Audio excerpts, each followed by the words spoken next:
Civil service exam മലയാളത്തിൽ എഴുതാൻ സാധിക്കുമോ? അതിനുള്ള ഉത്തരം മലയാളത്തിൽ എഴുതാൻ സാധിക്കും എന്ന് തന്നെയാണ്.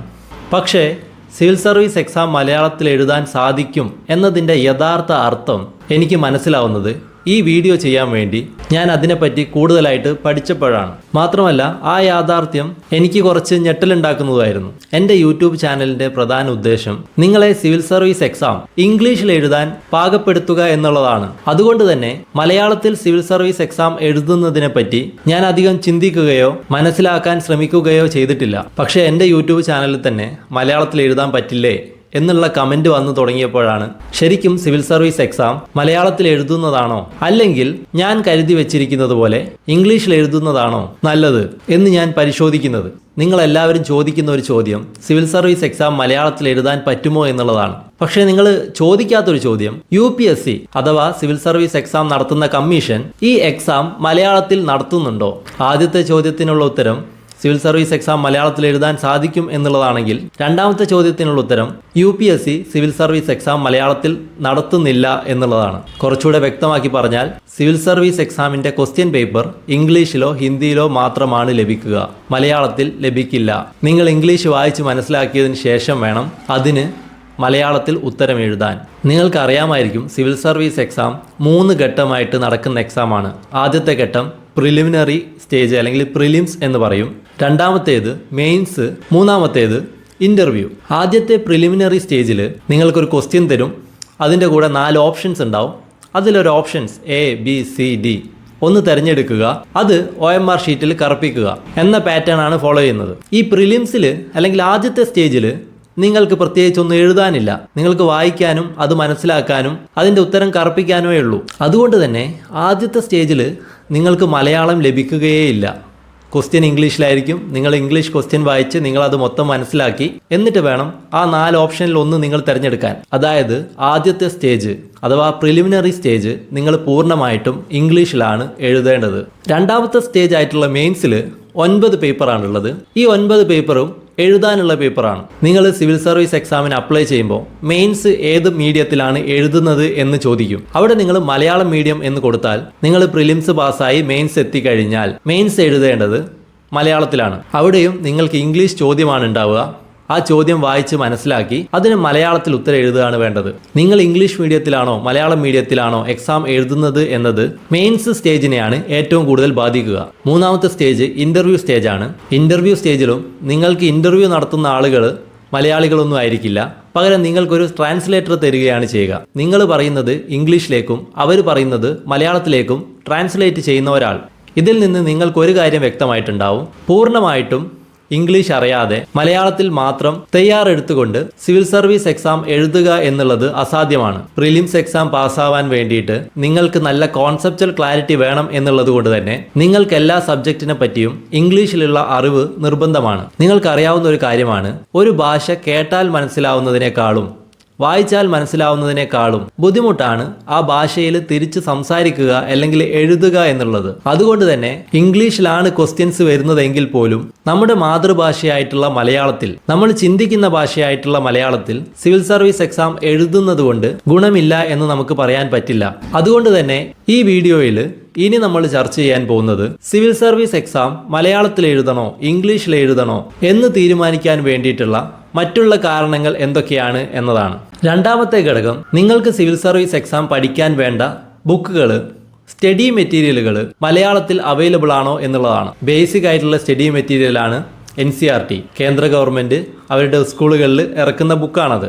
NCERT മലയാളം അടക്കമുള്ള എല്ലാ റീജിയണൽ ഭാഷയിലും ലഭ്യമാക്കും എന്ന് കേന്ദ്ര ഗവൺമെൻറ് പറഞ്ഞിട്ടുണ്ടെങ്കിലും ഇതുവരെ അങ്ങനെ സംഭവിച്ചിട്ടില്ല എന്നാണ് ഞാൻ മനസ്സിലാക്കുന്നത്. NCERTയിൽ നിന്ന് പലപ്പോഴും സിവിൽ സർവീസ് എക്സാമിൽ ഡയറക്റ്റ് ക്വസ്റ്റ്യൻ ചോദിക്കാറുണ്ട്. അതുകൊണ്ട് തന്നെ സിവിൽ സർവീസ് എക്സാമും NCERT ബുക്കും വളരെ കണക്റ്റഡ് ആണ്. അത് ഹിന്ദിയിലും ഇംഗ്ലീഷിലും മാത്രമേ അവൈലബിൾ ആയിട്ടുള്ളൂ, മലയാളത്തിൽ അവൈലബിൾ ആയിട്ടില്ല. രണ്ടാമത്തെ മെറ്റീരിയൽ അഡ്വാൻസ്ഡ് ബുക്കുകളാണ്. ഹൈ ക്വാളിറ്റിയുള്ള അഡ്വാൻസ്ഡ് ബുക്കുകൾ പലപ്പോഴും ഇംഗ്ലീഷിലാണ് അവൈലബിൾ ആയിട്ടുള്ളത്. ഇംഗ്ലീഷിലെ ബുക്കുകൾ ആ മേഖലയിൽ എക്സ്പേർട്ട് ആയിട്ടുള്ള ആളുകളാണ് എഴുതാറുള്ളത്. അതേസമയം ഹിന്ദിയിൽ അതിൻ്റെ തർജ്ജമ അല്ലെങ്കിൽ ട്രാൻസ്ലേറ്റ് ചെയ്ത കോപ്പികൾ കിട്ടാറുണ്ട്. മലയാളത്തിലും അപൂർവമായിട്ട് ചില ബുക്കുകൾ അല്ലെങ്കിൽ ചില ആളുകൾ സിവിൽ സർവീസ് എക്സാമിന് വേണ്ടിയിട്ട് ബുക്കുകൾ എഴുതിയിട്ടുണ്ട് അല്ലെങ്കിൽ ട്രാൻസ്ലേറ്റ് ചെയ്തിട്ടുണ്ട്. പക്ഷേ വളരെ എളുപ്പം ലഭ്യമാകുന്ന രീതിയിലല്ല അവയുള്ളത്. അതുപോലെ തന്നെ അതിൻ്റെ ക്വാളിറ്റിയും എത്രത്തോളം ഉണ്ടാവും എന്നുള്ളത് നമുക്ക് ഉറപ്പ് പറയാൻ പറ്റില്ല.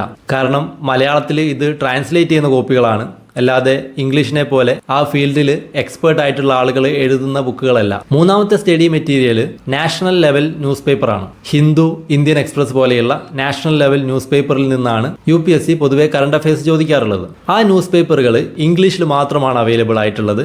ഹിന്ദിയിലും അവൈലബിൾ അല്ല, മലയാളത്തിലും അവൈലബിൾ അല്ല. പക്ഷേ ഹിന്ദിയിലും ഇംഗ്ലീഷിലും വിഷൻ IAS പോലെ, ഫോറം IAS പോലെയുള്ള ഇൻസ്റ്റിറ്റ്യൂട്ടുകൾ current affairs compilation, current affairs ഉൾപ്പെടുത്തിയിട്ടുള്ള മാഗസീനുകൾ എല്ലാ ദിവസവും മാസവും ഇറക്കാറുണ്ട്. പക്ഷേ മലയാളത്തിൽ മാഗസീൻസ് ലഭ്യമല്ല. അല്ലെങ്കിൽ കേരളത്തിലെ തന്നെ പല ഇൻസ്റ്റിറ്റ്യൂട്ടുകളിലും ഇംഗ്ലീഷിലാണ് അവരുടെ കറണ്ട് അഫയേഴ്സ് അവർ ഇറക്കാറുള്ളത്, മലയാളത്തിൽ അവർ ഇറക്കാറില്ല. ഇവിടെ നിങ്ങൾക്ക് മനസ്സിലാവുന്ന ഒരു കാര്യം, ഇംഗ്ലീഷിലാണ് എല്ലാ സ്റ്റഡി മെറ്റീരിയലും അവൈലബിൾ ആയിട്ടുള്ളത്. ഹിന്ദിയിലും അവൈലബിൾ ആണ്, പക്ഷേ മലയാളത്തിൽ ഒട്ടും അവൈലബിൾ അല്ല എന്നുള്ളതാണ്. പലപ്പോഴും നിങ്ങൾ തന്നെ ട്രാൻസ്ലേറ്റ് ചെയ്യേണ്ട ഒരവസ്ഥയിലേക്ക് കാര്യങ്ങൾ എത്തിച്ചേരാനുള്ള സാധ്യതയുണ്ട്. അല്ലെങ്കിൽ മലയാളത്തിൽ നിങ്ങൾക്ക് കറണ്ട് അഫയേഴ്സ് നൽകുന്ന 1-2 ഇൻസ്റ്റിറ്റ്യൂട്ടിനെ, എനിക്കറിയില്ല എത്ര ഇൻസ്റ്റിറ്റ്യൂട്ട് ഉണ്ട് എന്നുള്ളത്, അവരെ നിങ്ങൾ പൂർണ്ണമായിട്ടും ആശ്രയിക്കേണ്ടി വരും. മൂന്നാമത്തെ ഘടകം കോച്ചിങ് ഇൻസ്റ്റിറ്റ്യൂട്ടുകളാണ്. ഹിന്ദിയിലും ഇംഗ്ലീഷിലും എല്ലാ ടോപ്പ് കോച്ചിങ് ഇൻസ്റ്റിറ്റ്യൂട്ടുകളും സിവിൽ സർവീസിന് വേണ്ടിയിട്ട് ക്ലാസ് കൊടുക്കാറുണ്ട്. അതുപോലെ ടെസ്റ്റ് സീരീസുകൾ, പ്രാക്ടീസ് ചെയ്യാൻ വേണ്ടിയിട്ടുള്ള എക്സാമുകളും അവർ നടത്താറുണ്ട്. പക്ഷേ കേരളത്തിലെ ഇൻസ്റ്റിറ്റ്യൂട്ടുകൾ മലയാളത്തിൽ ക്ലാസ്സുകൾ എടുക്കാറുണ്ടെങ്കിലും മലയാളത്തിൽ എക്സാം എഴുതാൻ വേണ്ടിയിട്ട് നിങ്ങളെ പ്രിപ്പയർ ചെയ്യാറില്ല. അവരും പൊതുവെ ഇംഗ്ലീഷിൽ എക്സാം എഴുതാൻ വേണ്ടിയിട്ട് തന്നെയാണ് നിങ്ങളെ പ്രിപ്പയർ ചെയ്യാറുള്ളത്. അതേസമയം 1-2 ഇൻസ്റ്റിറ്റ്യൂട്ടുകൾ സിവിൽ സർവീസ് എക്സാം മലയാളത്തിൽ എഴുതാൻ വേണ്ടിയിട്ട് കേരളത്തിൽ കോച്ചിങ് കൊടുക്കുന്നുണ്ട്. നാലാമത്തേത്, സിവിൽ സർവീസ് എക്സാം മലയാളത്തിൽ എഴുതുന്നത് നിങ്ങളുടെ റാങ്കിനെയോ മാർക്കിനെയോ ബാധിക്കുമോ എന്നുള്ളതാണ്. നിങ്ങൾക്കറിയാമായിരിക്കും, സാധാരണ ഒരു എക്സാമിൻ്റെ പേപ്പർ ചെക്ക് ചെയ്യുന്ന ആളുകളുടെ കയ്യിൽ, മാർക്ക് ഇടുന്ന ആളുകളുടെ കയ്യിൽ ഒരു കീ ഉണ്ടാവും. അതിൽ പറഞ്ഞിരിക്കുന്ന വാക്കുകൾ അഥവാ കീവേഡുകൾ നിങ്ങളുടെ ആൻസറിൽ ഉണ്ട് എങ്കിലാണ് അവരതിന് മാർക്ക് ഇടുക. ഇംഗ്ലീഷിൽ നിങ്ങൾക്ക് വെൽ എസ്റ്റാബ്ലിഷ്ഡ് ആയിട്ടുള്ള കീവേഡുകൾ കാണാൻ സാധിക്കും. അതായത് ഇംഗ്ലീഷിലുള്ള ന്യൂസ് പേപ്പറുകൾ, NCERTകൾ, അഡ്വാൻസ്ഡ് ബുക്കുകൾ, അതുപോലെ ടോപ്പ് ഇൻസ്റ്റിറ്റ്യൂഷൻസിൻ്റെ കറണ്ട് അഫയേഴ്സുകൾ, ഇതിലെല്ലാം ഒരേ കാര്യങ്ങളെ സൂചിപ്പിക്കാൻ വേണ്ടിയിട്ട് ഒരേ വാക്കുകളാണ് പൊതുവെ ഉപയോഗിക്കാറുള്ളത്. അതുകൊണ്ട് തന്നെ അതേ വാക്കുകളായിരിക്കും UPSCയും ക്വസ്റ്റ്യൻ ചെക്ക് ചെയ്യാനുള്ള കീയിൽ ഉൾപ്പെടുത്തുക. പക്ഷേ മലയാളം നമ്മൾ തന്നെ ട്രാൻസ്ലേറ്റ് ചെയ്യുന്നതോ, അല്ലെങ്കിൽ ചില കോച്ചിങ് ഇൻസ്റ്റിറ്റ്യൂട്ടുകൾ ട്രാൻസ്ലേറ്റ് ചെയ്യുന്നതോ, അല്ലെങ്കിൽ ചില ബുക്കുകൾ എഴുതുന്ന ആളുകൾ ട്രാൻസ്ലേറ്റ് ചെയ്യുന്നതോ ആയതുകൊണ്ട് തന്നെ UPSC ചിലപ്പോൾ അതേ വാക്കുകൾ തന്നെ ആയിരിക്കണം അവരുടെ കീയിൽ ഉൾപ്പെടുത്തുന്നത്. അല്ലെങ്കിൽ UPSCയുടെ ട്രാൻസ്ലേഷൻ നമ്മളുടെ ട്രാൻസ്ലേഷൻ തന്നെ ആയിരിക്കണം എന്ന് നിർബന്ധമില്ല.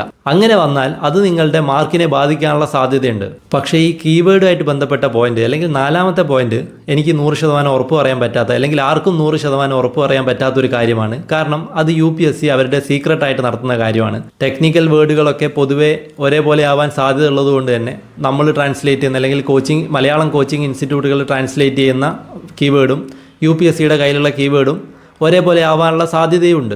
ഇവിടെ ഞാൻ ഇംഗ്ലീഷിൻ്റെയും മലയാളത്തിൻ്റെയും കൂടെ ഹിന്ദിയുടെ കാര്യം കൂടെ പറഞ്ഞത് നിങ്ങൾ ശ്രദ്ധിച്ചിട്ടുണ്ടാവും. നിങ്ങൾ മലയാളമായിട്ട് കമ്പയർ ചെയ്ത് നോക്കുമ്പോൾ ഹിന്ദിയിൽ UPSC നിങ്ങൾക്ക് ക്വസ്റ്റ്യൻസ് നൽകുന്നുണ്ട്, അതുപോലെ കോച്ചിങ് ഇൻസ്റ്റിറ്റ്യൂട്ടുകൾ കോച്ചിങ് നൽകുന്നുണ്ട്, സ്റ്റഡി മെറ്റീരിയൽ അവൈലബിൾ ആണ്, NCERT അവൈലബിൾ ആണ്, കറണ്ട് അഫയേഴ്സ് അവൈലബിൾ ആണ്.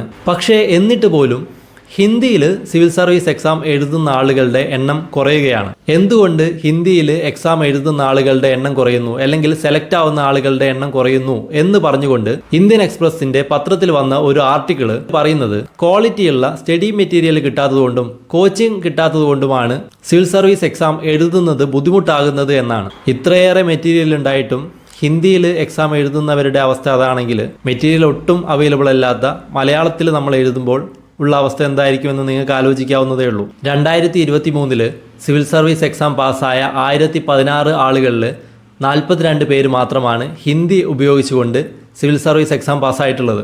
ഇതിൽ ഓപ്ഷണൽ പേപ്പറിനെ പറ്റി ഞാൻ പറയാൻ വിട്ടുപോയി. നിങ്ങൾക്കറിയാമായിരിക്കും, സിവിൽ സർവീസ് എക്സാമിൽ നിങ്ങൾക്ക് ഇഷ്ടപ്പെട്ട ഒരു സബ്ജക്റ്റ് ഓപ്ഷണലായിട്ട് നിങ്ങൾക്ക് തിരഞ്ഞെടുക്കാം. നിങ്ങൾക്ക് ഡിഗ്രിക്ക് പഠിച്ച സബ്ജക്റ്റ് ആവാം, അല്ലെങ്കിൽ നിങ്ങൾക്ക് ഇൻട്രസ്റ്റിംഗ് ആയിട്ടുള്ള ഏതെങ്കിലും സബ്ജക്റ്റ് ആവാം. അതിൽ കുറേ സബ്ജക്റ്റുകൾ ഉണ്ടെങ്കിലും കേരളത്തിൽ കോച്ചിങ് ഇൻസ്റ്റിറ്റ്യൂട്ടുകളിൽ പൊതുവെ എല്ലാ സബ്ജക്റ്റുകളൊന്നും അവൈലബിൾ അല്ല. മറിച്ച് വളരെ പോപ്പുലർ ആയിട്ടുള്ള anthropology, sociology, public administration, Malayalam എന്നീ സബ്ജക്റ്റുകളാണ് അവൈലബിൾ ആയിട്ടുള്ളത്. പക്ഷേ ഇതൊക്കെ ഇംഗ്ലീഷ് മീഡിയത്തിൽ എഴുതാൻ വേണ്ടിയിട്ടാണ് അവർ നിങ്ങളെ പ്രിപ്പയർ ചെയ്യുന്നത്. പക്ഷേ നിങ്ങൾ മലയാളത്തിൽ ഓപ്ഷണൽ പേപ്പർ എഴുതുമ്പോൾ കേരളത്തിലെ ഇൻസ്റ്റിറ്റ്യൂട്ടുകൾ നിങ്ങളെ ഇത്രയേറെ സബ്ജക്റ്റുകളൊന്നും പഠിപ്പിക്കേണ്ടാവില്ല. നിങ്ങൾക്ക് ഇഷ്ടപ്പെട്ട ഓപ്ഷണൽ സബ്ജക്റ്റ് തിരഞ്ഞെടുക്കാനുള്ള അവസരം ഒന്നുകൂടെ കുറയാൻ സാധ്യതയുണ്ട്. എനിക്കറിയാം, ഞാൻ ഈ വീഡിയോയിലുടനീളം നിങ്ങൾ ഇംഗ്ലീഷിൽ എക്സാം എഴുതുന്നതിനെയാണ് പ്രൊമോട്ട് ചെയ്തിട്ടുള്ളത്, മലയാളത്തിൽ എക്സാം എഴുതുന്നതിനെ നിരുത്സാഹപ്പെടുത്തുകയാണ് ചെയ്തിട്ടുള്ളത്. പക്ഷേ ഞാനത് കണക്കുകൾ വെച്ചിട്ടും തെളിവുകൾ വെച്ചിട്ടും സമർത്ഥിക്കുകയാണ് ചെയ്തിട്ടുള്ളത്, അല്ലാതെ എൻ്റെ വ്യക്തിപരമായിട്ടുള്ള അഭിപ്രായം പറയുകയല്ല ചെയ്തിട്ടുള്ളത്. പക്ഷേ കണക്കുകളും തെളിവുകളും ഒക്കെ മലയാളം എടുത്ത് എഴുതുന്നതിന് എതിരാണെങ്കിൽ പോലും ഈ കണക്കുകളെയൊക്കെ അട്ടിമറിച്ചുകൊണ്ട് മലയാളത്തിൽ എക്സാം എഴുതി പാസ്സായ ആളുകൾ നമ്മൾക്കിടയിലുണ്ട് എന്നുള്ള വസ്തുത നിങ്ങൾ മറന്നു പോകരുത്. ഞാൻ മനസ്സിലാക്കുന്നത് മലയാളം എടുത്ത് എഴുതിയ ആളുകൾ ടോപ്പ് റാങ്കിൽ എത്തിയിട്ടില്ല എന്നുള്ളതാണ്. അപ്പോൾ ആ കണക്ക് വെച്ചിട്ട് ഞാൻ മലയാളം എടുത്ത് എഴുതിയാൽ ടോപ്പ് റാങ്കിലേക്ക് എത്തില്ല എന്ന് പറഞ്ഞാൽ ചിലപ്പോൾ നാളെ മലയാളം എടുത്ത് എഴുതി ടോപ്പ് റാങ്കിലേക്ക് ഒരാൾ വന്നെന്നും വരും. അതുകൊണ്ട് തന്നെ എത്ര കണക്കുകൾ നിരത്തിയാലും മലയാളത്തിൽ എക്സാം എഴുതിയിട്ട് കാര്യമില്ല എന്ന് പറയാൻ നമുക്ക് സാധിക്കില്ല. പകരം മലയാളത്തിൽ എക്സാം എഴുതുന്നത് പലരും ഒരു സ്ട്രാറ്റജി ആയിട്ടാണ് കണക്കാക്കുന്നത്. നിങ്ങൾക്കറിയാമായിരിക്കും, 10ാം ക്ലാസ് വരെ മാത്രമാണ് കേരളത്തിൽ മലയാളം മീഡിയം ഉള്ളൂ. അതിൻ്റെ മേലോട്ട് ഇംഗ്ലീഷ് മീഡിയമാണ്. എന്ന് വെച്ചാൽ ബുക്കുകൾ ഇംഗ്ലീഷിലാണ്, എക്സാം നടത്തുന്നത് ഇംഗ്ലീഷിലാണ്. പക്ഷേ നമുക്ക് ക്ലാസ് എടുക്കുന്നത് മലയാളത്തിലായിരിക്കും. അതുപോലെ തന്നെ വേണമെങ്കിൽ നിങ്ങൾക്ക് മലയാളത്തിൽ എക്സാം എഴുതാം എന്ന് ടീച്ചേഴ്സ് പറയാറുണ്ട്. അതിൽ ചില ആളുകൾ മലയാളത്തിൽ എക്സാം എഴുതി ഈ എക്സാമുകളൊക്കെ പാസ്സാവാറുണ്ട്. അതിനർത്ഥം അവർക്ക് ഇംഗ്ലീഷ് അറിയില്ല എന്നുള്ളതല്ല. അവർ ഇംഗ്ലീഷ് ബുക്ക് തന്നെയാണ് വായിക്കുന്നത്, അവർ ഇംഗ്ലീഷ് ക്വസ്റ്റ്യൻ പേപ്പർ തന്നെയാണ് വായിക്കുന്നത്.